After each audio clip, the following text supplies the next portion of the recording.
Şəhid Feyruz Hacılı vətənin harayına səs verib, uğrunda canından keçən Feyruz Hacılı, yoxluğundan bir il ötən şəhid. Oktyabrın 14-də şəhid Feyruz Hacılının anım günü tədbiri keçirilib. Tədbir vətən uğrunda canını fəda edənlərin əziz xatirəsini bir dəqiqəlik sükutla, daha sonra Azərbaycan Respublikasının dövlət himni ilə başlayıb.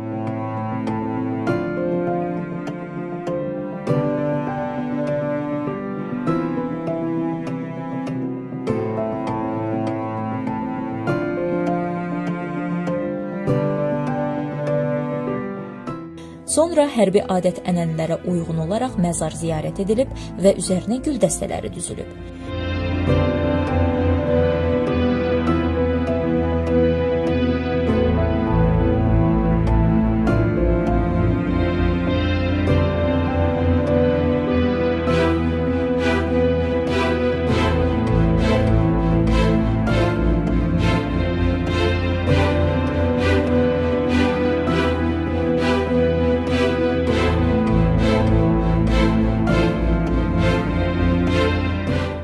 İştirak edənlərdən Yasamal rayon İcra Hakimiyyətinin başçısı Hacı Şahin və digərləri çıxışlarında vətəninə canını fəda edən şəhidlərin xatirəsindən və Feyruzun qəhrəmanlığından bəhs ediblər.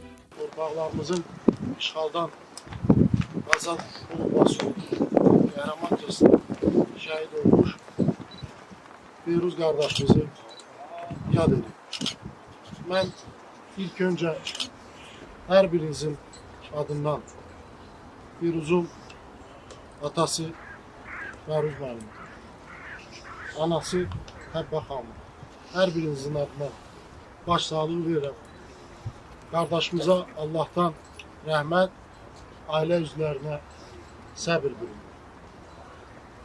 Bəs Feyruz və digər burada bütün şəhid qardaşlarımızın göstərdiyi qəhrəmanlıqların nəticəsində biz 30 ilin həsrətinə son qoyduq. Biz haqlıydıq. Biz haqq, ədalət uğrunda mübarizə aparırdıq. Və şükürlər olsun ki, bugünə Allaha çox şükür olsun ki, haqq, ədalət bərqərar olundu. Bugün bizim bayrağımız Şuşamızda dalğalanır. Allah dövlətimizdən də razı olsun. Millətimizdən razı olsun. Hamımız var olur. Biz bəlkə qalmarıq, gedərik, amma həmişə bu şəhidləri heç vaxt yaddan çıxartır. Bu oğlanları heç vaxt yaddan çıxası oğlanlar görür. Hamımızdan razıyam. Allah hamımızı var edilsin. Çox sağ olun.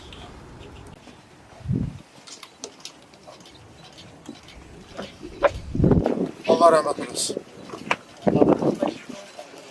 Quranda buyurulur ki, haqq gəldi, batil getməlidir. Həqiqətən də batil məhv etməlidir. Haqq müharibəmizdə məhz şəhidlərimizin fədakarlığı sayəsində qalib gələ bildik. Şəhidlərin məqamının barəsində çox söz danışmaq olar.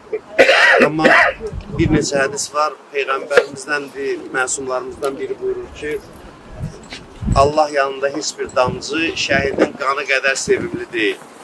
Yəni şəhidin bir damcı qanı belə torpağa döküldükdə o damcı qan Allahın yanında çox sevimlidir, çox istəklidir.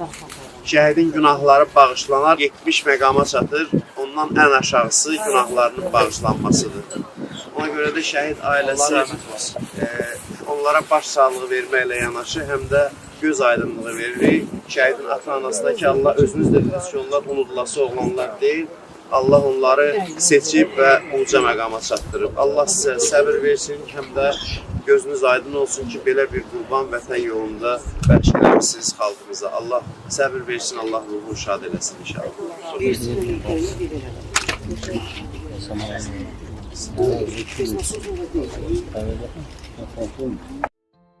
Daha sonra anım tədbiri şəhidin yaşadığı ünvanda verilən ehsan süfrəsi ilə davam edib. Ən böyük arzusu bir ayda 2 dəfə ağır beyin əməliyyatı keçirən anasını sağlam görməkdir. Ailəsinin arzusu isə onu həkim kimi görmək idi və o ailəsinin bu arzusunu layiqincə yerinə yetirir və həkim olur.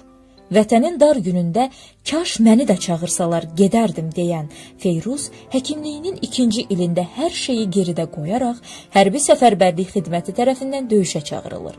Füzuli və Cəbrayılın uğrunda gedən döyüşlərdə döyüşməklə yanaşı yaralı döyüş yoldaşlarını xilas edir. Elə oktyabrın 14-də yaralı yoldaşlarını çıxarmağa gedən Feyruz düşmən nişanına tuş gəlir və yanlarına düşən minamyotla şəhidlik zirvəsinə qovuşur. Ölümündən sonra Azərbaycan Respublikasının prezidenti İlham Əliyev tərəfindən vətən uğrunda və Cəbrayılın azad olunmasına görə medalları ilə təltif olunur. Qismətinə ömrünün bahar çağında 26 yaşında ən yüksək məqama ucalmaq yazıldı. Ailəsinin ilki, ən dəyərlisi olan Feyruzun. Ömür kitabını ən uca məqama ərməklə tamamladı. Şəhid Feyruz Hacılı. Ruhun şad, məkanın cənnət olsun şəhidim.